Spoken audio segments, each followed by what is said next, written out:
Oh, we're live again. We are live. We are live again.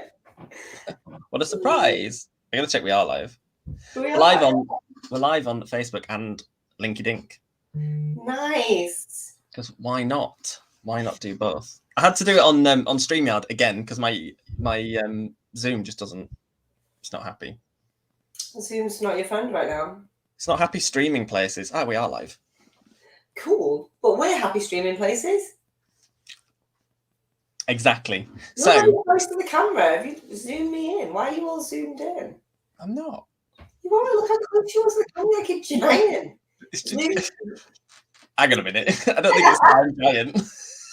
You're like an average sized giant head. As Rochelle Dallas would say. Yeah. You average sized person. Shall I sit? You sit back now. You're going to probably tell me I'm too quiet because I'm too far away from my microphone. I bet. You're just going to get closer. Now you're just dropping down the screen. Stop.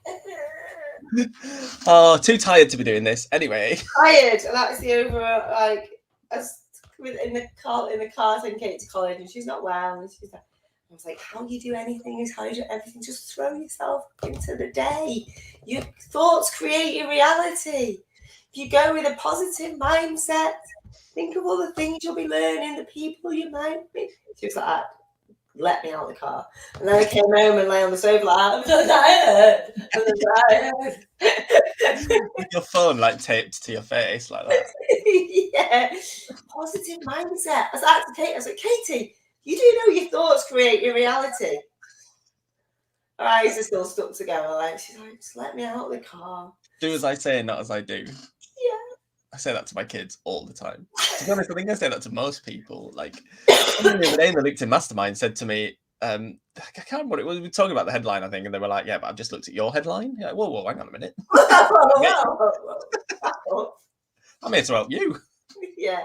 You're picking mine apart. Mine works. Like, oh, you teach LinkedIn, but you only got 2 comments on your last post. I'm like, back up, mate. Like, go up. Should have seen how many comments I used to get when I really went for it. Like, I'm too busy just collecting the leads in my inbox nowadays. But yes, usually say what we do, but positive mental. And then as she's getting out of the car, I was like, have an attitude of gratitude. Oh, are you that parent? Oh, yeah. Sending her off with a hummus and pita sandwich. Oh, no. I was like, why don't you use the canteen today? You might make some friends. She was like, so remember that time on holiday I forced Megan to make friends with somebody and she had the best holiday of her life? Do you remember? We couldn't even get her out of the pool. I had to actually stop some kid and went, excuse me, will you be friends with my child? And Megan was so mortified. She wasn't even that young. She was maybe like 11 or 12 maybe, or 10 maybe. I don't know. I was like, excuse me, you all like having a really good time. Like, can you be friends with my daughter? And Megan was like mortified and like ran off. Kate was like, oh my God, I can't believe you just did that. And then, but Megan came back and this little girl was like, come on, let's go. And then never seen Megan again. Best holiday of her life. So I said to Katie, don't make me come in there and make your friend for you. Oh, can you imagine? That would be mortifying. It's like the ultimate referral, isn't it? I was like, do you want me to come in and tell the teachers you need to make some more friends? She was like, just let me out of the car. She didn't want to go in. And I was like, imagine if it was work. You'd get fired for an attitude like that. So imagine you get paid to go to college because that's what you're training for.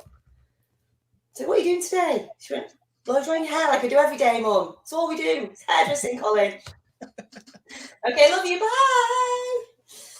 Oh well, it's good to know she's having fun. She's having no fun whatsoever. It never is though, is it? Like I remember pilot school. Pilot school was not fun at all. Did you not make any friends, Paul? Did you not have a positive mindset, attitude? I did, to the extent where I made such good friends that one of the guys that I made friends with, Tom, bought a house like 2 minutes away from me. That is very friendly. It is, isn't it? But now what's really funny is I never see him, and Amy and his girlfriend are always seeing each other. They've made friends. Remember Tom? Not seen him for a while. Yeah, exactly. I see his planes fly over every now and again. Let's talk to Tom. Although it is really annoying when he moved in and it's like, okay, I'm not the only pilot on the estate now. And also when they're like, who do you fly for? Like me, and I'm saying Flybe. I'm like, oh, who do you fly for, Tom? And he's like, oh, EasyJet. Like, oh yeah, that's clearly going to be better, isn't it? Is that better? I thought you were going to say like, what's the best? What's the best to fly with? Like, what's got the most kudos? Oh, Virgin, hands down. Oh, really? Not BA. Virgin's better than BA. I mean, for me personally, I would have loved to fly for Virgin.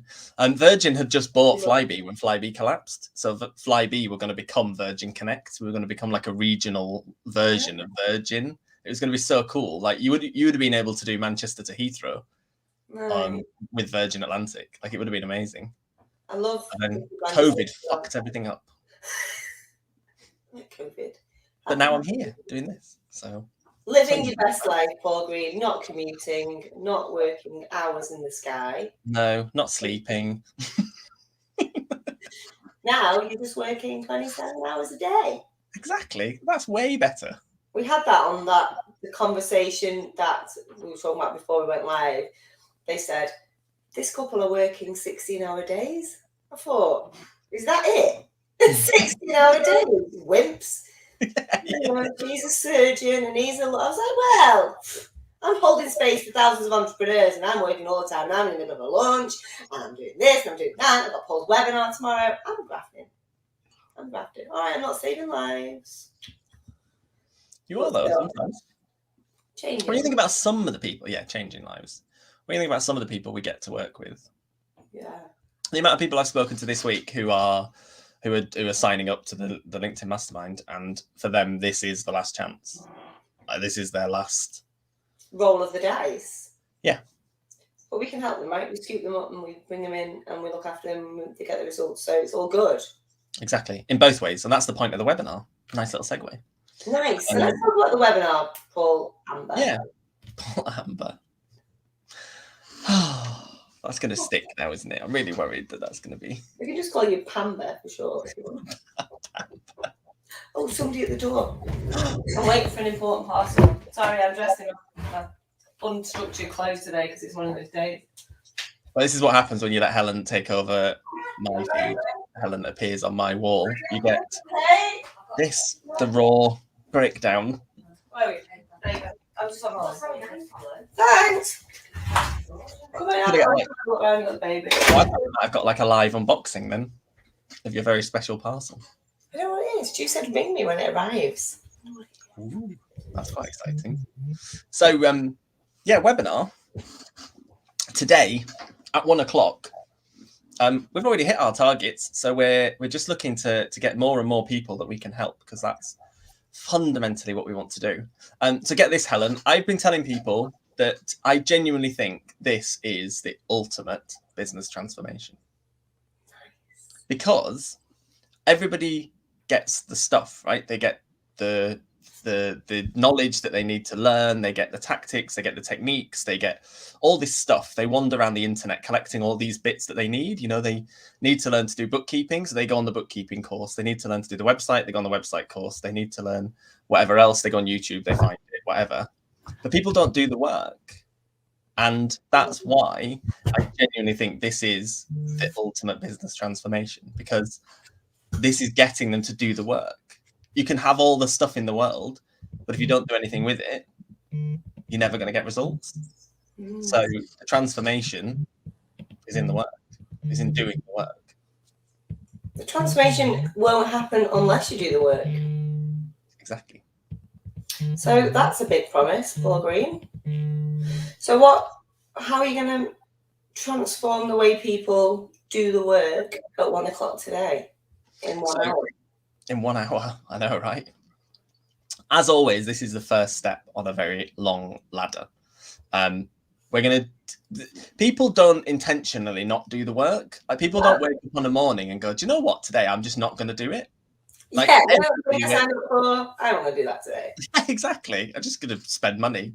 But yeah, it's like you with your Peloton tread when you said, I've just bought the most expensive clothes rack in the world. I know, right? I had to dust it the other day.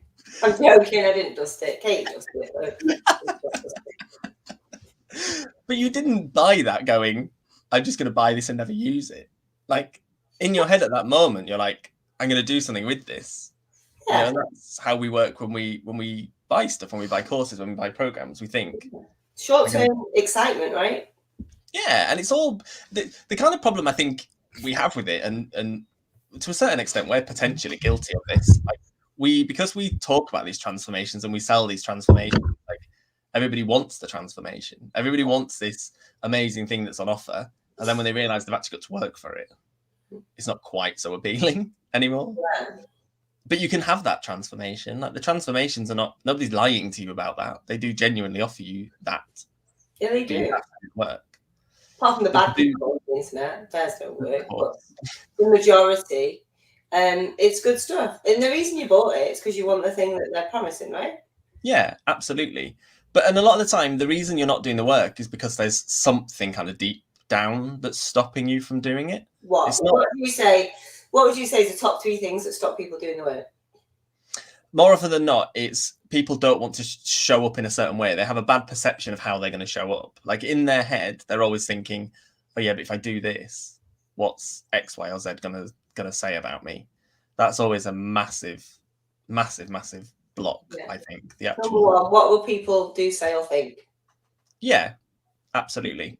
Usually, indeterminate people doing, saying, and thinking indeterminate things as well. That's why it's so hard for people to overcome that one, because they're like, I just have this feeling that if I show up in this way, then somebody somewhere is going to think something like this. Like, it's very indeterminate. It's not like if I post on Facebook, my old boss is going to laugh with his wife about me. It's never really that specific. It's just this intangible fog of fear of judgment, which is basically this. And I think I'm kind of a really good example of that. You know, when I first put my offer out and I had a lot of pilots come back to me and said, "You've made a typo with your price and too many zeros to the end of it." You know, it's like I could have totally broken down at that point and been like, "Oh my God, these people are thinking badly of me." Yeah. The second thing for me is, will it work? Like, just the belief in it. It's like, I bought this thing, but is it actually going to work? Like, is it going to give me the results that they're promising me? Is that a fear of failure or a fear of success, or sometimes both?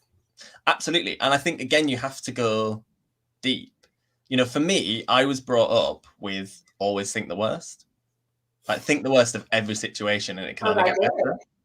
So that's my block. My block is that everything's going to fail. Oh, really? That's your sort of like baseline belief?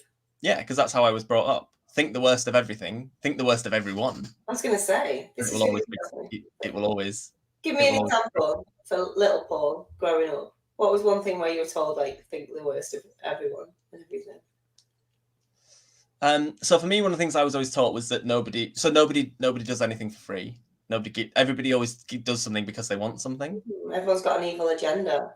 Absolutely. Well, not necessarily evil, but everyone's got an agenda. Do you still believe that now? I have to fight it. Size Paul. Average size Paul. Do you know, since being in this space, I'm so much better at it because I know we do just give to help. Like, you know, what's the my Bible? Yeah, the Bible. That right? Yeah.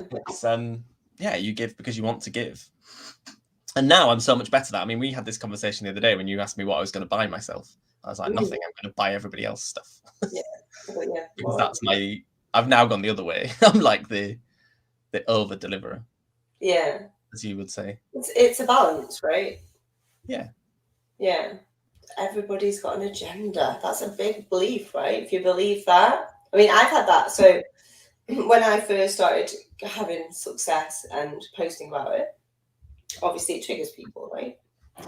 It just triggers people. It triggers me. Triggers people, like whatever. Anyway, so I started talking about it. And then when I talked about my success and when I first sold £1 million worth of product, right? I posted about it on LinkedIn and this guy would not let it drop. And he was like, I've looked you up on Company's House. You've not made £1 million. I've looked at I've street viewed your house. I can see your house isn't where a millionaire would live. Like, really, fucking, I was like, this guy's insane. Yeah. And in those days, I used to engage with these people, right? So I was like, I didn't say I was a millionaire. I didn't say I had £1 million business. I said I'd sold £1 million worth of my LinkedIn mastermind. And to me, that was a real achievement, right? Because, yeah, of course. And again, we had the whole, not just from him, but from generally, oh, well, what about costs? What about ad spend? What about team? And it's not, turnovers. One more person says that to me. Vanity, profit stance. It's like, hang on, back up a minute. two things. One, I'm a legitimate businesswoman. I understand the difference between profit and turnover. Yeah. And number two, have you sold £1 million of anything? Yeah, like that would be my defense. It's like, I understand the difference between being a millionaire, having £1 million business, and selling £1 million worth of something. Like, I'm not stupid. Yeah, despite this being my natural hair color, I'm not stupid. I understand. I'm obviously a legitimate businesswoman if I've created something and sold £1 million of it, right? And number two, you've not done it, so shut up. yeah, exactly.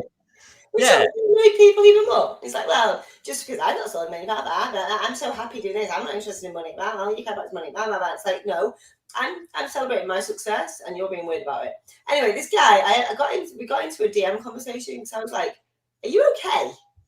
I mean, like, really, I was like, "Look, like, obviously we're having this online argument. Like, are you okay?" Because you're street view on my house, you're looking at me. And he was like, I don't believe anything that you say because I believe everyone's got an agenda. I believe that you're lying to get more people to buy from you. I believe. And I was like, okay, this is weird. But I'm telling you now, this is the truth. I have never posted anything that isn't the truth.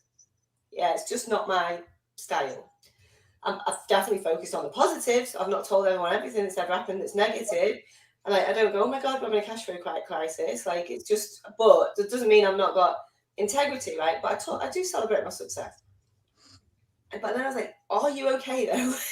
And he was like, I got ripped off by somebody like 5 years ago. And since then, I'm on a mission to make sure nobody ever gets ripped off again. Oh, there you go. And I was like, okay, right.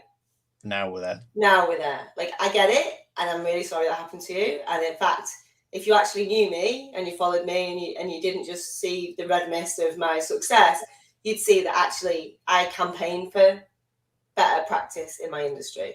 Yeah, absolutely. Singing from the same hymn sheet. We're like, and then we just kind of like ended up just leaving it there, I guess. You know, because once it's private and you dig into it, it's like the steam comes out of it. Yeah. If it's public and it's panto, which is what my online life was for a while, and everyone's like, yeah, everyone's on one side or the other. And yeah. It's like as a couple, when you have like a full blown argument, and then you get to reach a point where you're like, hang on a minute, we're both saying the same thing.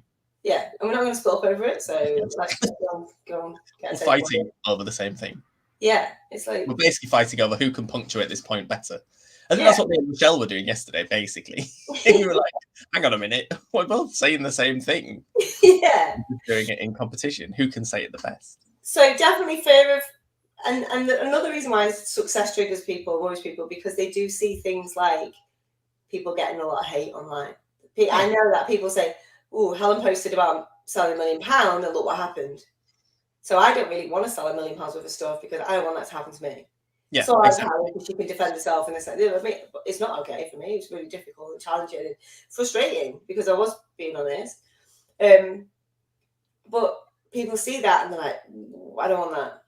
I don't want the success and I don't want to deal with it. And the same reason the fear of success comes from the endless media coverage of fall from grace. And that, is it Schadenfreude or whatever? Where people get my German's not great. People get delight from other people's happiness at the misfortune of others. Yeah, and it's like people feel that emotion because it's a cultural thing, and they're like, I don't want to be successful because I don't want to then fall from grace and then for people to enjoy. Yeah, absolutely. The kid who drops their plate in the dinner hall, isn't it? And everyone stands up and cheers. Yeah, like I see celebrities or whatever put on a pedestal and then torn down. I don't want that. And I think when other people feel massively triggered about other people's success, it's triggering something inside them of like, if this really works, I'll change as a person. I'll lose my friends. I'll lose my partner. People will treat me differently. Like, and the truth is, they might. Change as a person. That's the worst that's going to happen. I think I was going to say, for me, one of the other ones is imposter syndrome is quite big. But I think the one that kind of groups everything together for me whenever I'm talking to any of the clients or the people on the webinars is always fear of the unknown. That is Yes. always the big thing. And we talk about this as pilots, like about stress and stress perception, that the only way you can only ever change your perception of something is by doing it. You can't change it if you don't do it. You can sit there forever kind of looking at something and go, oh, but this is gonna happen, that's gonna happen, the other thing's gonna happen. But until you do it, you don't know what the outcome is actually going to be. So you end up sitting at this like crossroads. On one side is anxiety, on the other side is resilience. And to get to the resilience, you've just got to do it. And that's fundamentally it's talk about. Massive thing, yeah. And I think it groups everything, doesn't it? Like, you hear what people think of you, but that's an unknown. Yeah. You've got nothing to back that up. Yeah, you can say Helen Pritchard did this 3 years ago and got a load of shit for it, but you're not Helen. You're a different person. You're putting out a different message. And also, we have this inside the programs, right? When they actually do it and they do get shit, they're like, it's almost like, oh, now that thing that I was worried about has happened, and I dealt with it, and I was okay. I didn't tell you I got a really good hater the other day, and I actually really enjoyed it. So it was on Twitter. I mean, you always get them on Twitter, don't you?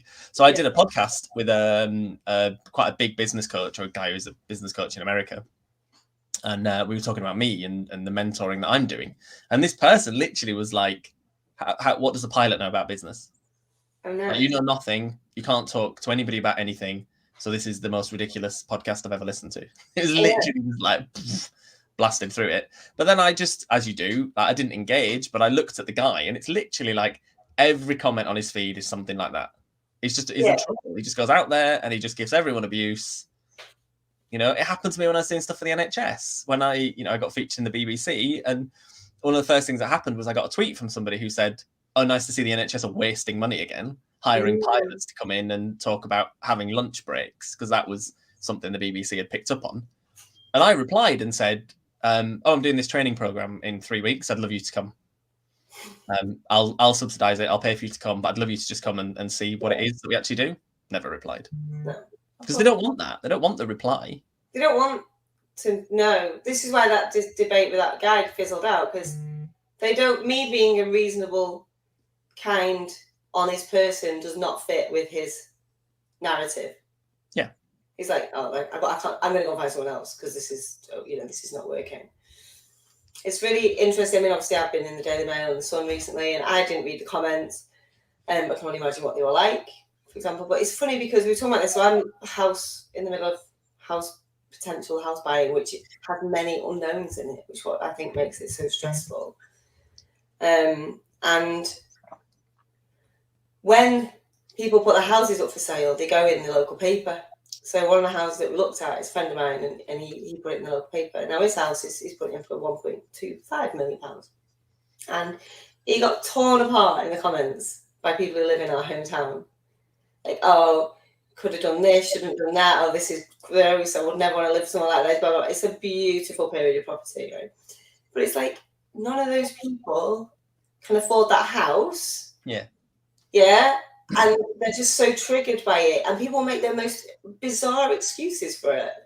Like, oh, I love living in a terrace house. That's my favourite. Like, I'd never want to live that. It's like when someone gets a car, right? I've got this new car. Like, I'm not really into cars. Why would you even say that? Yeah. You know what I mean? Or someone gets engaged and gets a massive diamond. Like, oh, it's a bit tacky that I like small diamonds. You know, and it's like, why would you even say that to people? Or even in your own head? It's like trying to minimize other people is definitely a thing. And I think that does hold a lot of people back. Like that who do I think I am thing. Yeah. Because I bet that's gone through your head, right, Paul? Who do I think I am teaching business? So like your troll is basically a mirror to what's gone through your head probably a million times in the past, not now, but in the past. And someone's like, oh, someone said it out loud and nothing changed.